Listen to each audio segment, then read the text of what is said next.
Channel. आज हम लोग पढ़ने वाले 2024 में आया हुआ एक और इम्पोर्टेंट क्वेश्चन। तो चलिए शुरू करते हैं। यहाँ पर आपने क्वेश्चन दे रखा है, हो सकता है यहाँ पे दिख ना रहा हो, लेकिन यहाँ पर कुछ भी ऐसा नहीं है जो कि देखने लायक हो, क्योंकि यहाँ पर कुछ भी नहीं लिखा हुआ है। सिर्फ ऊपर लिखा हुआ है, वो हम पढ़ के आपको सुना रहे हैं, क्योंकि वो क्वेश्चन है तो आपको किसी काम का नहीं है इतना, आप सिर्फ लिख सकते हैं सुन के भी।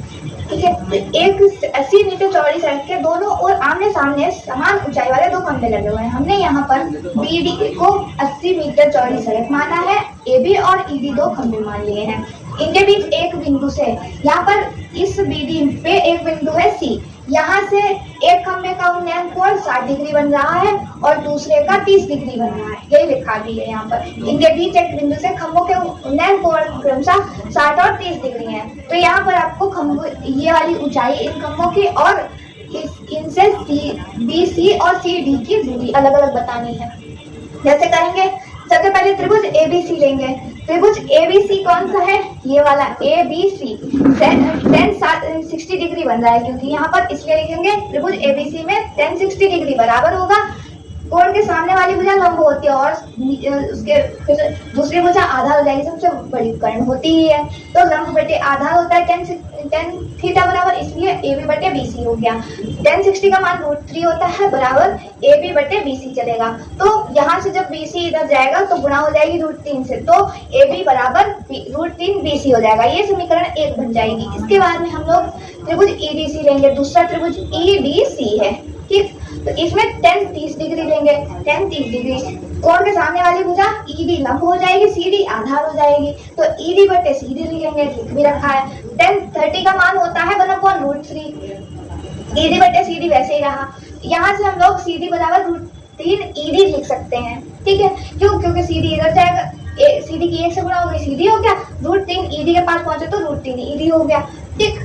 अब क्योंकि CD बराबर 80 माइनस BC, 80 में से अगर BC घटा दें तो CD बचेगा, तो वही लिखा हुआ है। और AB बराबर ED के, ये तो खंभे दोनों समान ऊंचाई के हैं, पहले लाइन में लिखा हुआ है, इसलिए AB बराबर ED लिख दिया हमने। तो इन दोनों का मान हम लोग इस वाले समीकरण में रखेंगे, यहाँ पर CD बराबर √3 ED में। तो CD का मान हमने क्या लिखा था? 80 माइनस BC, 80 माइनस BC लिख लिया बराबर √3 ED था, क्योंकि ED AB के बराबर है, इसलिए √3 AB लिख लिया। अब AB को ऐसे ही रखा, √3 को इधर भेजा, क्योंकि गुणा में है, इधर आएगा, भाग में चला जाएगा, तो AB बराबर 80 माइनस BC बटे में √3, नंबर 2 समीकरण हो गया। अब यहाँ से देखो, ये भी AB का मान, ये भी AB का मान, दोनों को बराबर रख दिया, समीकरण 1 बराबर समीकरण 2, ठीक। √3 BC बराबर 80 माइनस BC बटे √3, ठीक।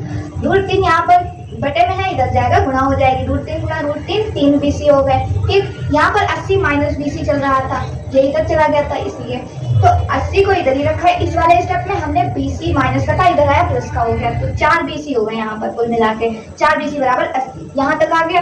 उसके बाद में BC बराबर 80 बटे में 4, क्यों? क्योंकि 4 गुणा में था, इधर आया, भाग में हो गया, 4 से 20 80 काटेंगे 20 आ जाएगा, यानी कि BC का मान 20 मीटर है। ये वाली भुजा आपकी 20 मीटर है, क्योंकि पहली समीकरण में लिखा था AB बराबर है √3 BC के, AB बराबर है √3 BC के, तो AB और ED दोनों ही क्योंकि समान लंबाई के, इसलिए हमने लिखा AB बराबर ED बराबर √3 BC।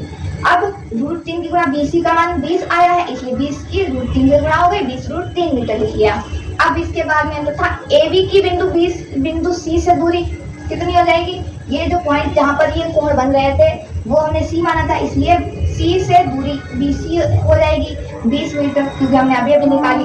और ED की बिंदु C से दूरी कितनी हो जाएगी? 80 माइनस BC, 80 में से BC घटा देंगे, CD बचेगा, यही दूरी हो जाएगी ED की। इससे कितनी हो जाएगी C की? 80 में से 20 घटाएंगे कितने? 60 मीटर। इस तरह से इन दोनों को हम लोग फाइंड कर सकते हैं कि इनके BC की दूरी 20 है, ये वाली दूरी 60 है, और ये 20 √3 है। अगर आप 20 √3 लिखें तो 20 √3 सही है, और अगर आप √3 का मान लिखकर उसका आंसर निकालना चाहें तो वो भी सही है। तो उम्मीद करते हैं पूरा क्वेश्चन आपको समझ में आ गया होगा। अगर वीडियो समझ में आए तो लाइक कीजिएगा, चैनल को सब्सक्राइब कीजिएगा। फिर मिलते हैं एक और नए वीडियो के साथ, तब तक के लिए धन्यवाद।